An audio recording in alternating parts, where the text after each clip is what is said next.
sommes avec Philippe Forbrac, meilleur sommelier du monde. Philippe, comment vous voyez l'évolution des vins de Languedoc-Roussillon? Il faut dire qu'en 20 ans, il y a eu une grosse évolution.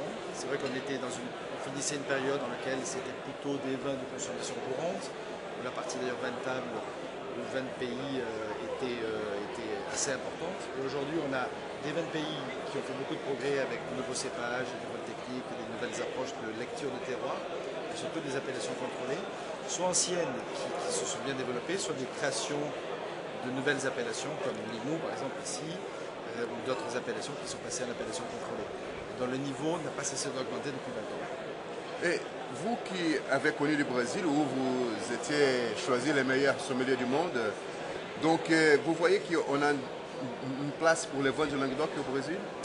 Oui, je pense. Bon, en France, on appelle l'homme de Rio, depuis longtemps, depuis 92. Mais je pense qu'il y a la place pour les vins du Languedoc dans beaucoup de marchés du monde.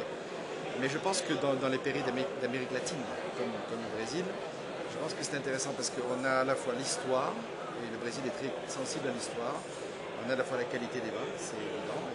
C'est vrai que les consommateurs brésiliens qui sont maintenant avec une bonne maturité veulent aussi bien sûr cette qualité-là. Et je crois qu'il y a aussi l'actualité. Le Languedoc-Roussillon, ce n'est pas un vignoble ancien. Bien sûr, il y a l'histoire ancienne. Mais donc on parle de la modernité du Languedoc-Roussillon. Je crois que ça, c'est extrêmement important. Parce que le Brésil, c'est un pays qui a la vision tournée vers l'avenir. Donc il faut absolument cette actualité, voir ces perspectives. Et c'est intéressant aussi ici parce que le vin n'est pas cher. Donc oui, on peut bien se disputer avec le Chili et l'Argentine. Exactement, c'est en plus un vin d'un bon rapport qualité-prix. Il y a quand même des volumes de production assez importants. Donc je pense qu'effectivement, il y a une place pour le vin du Languedoc-Roussillon, notamment au Brésil.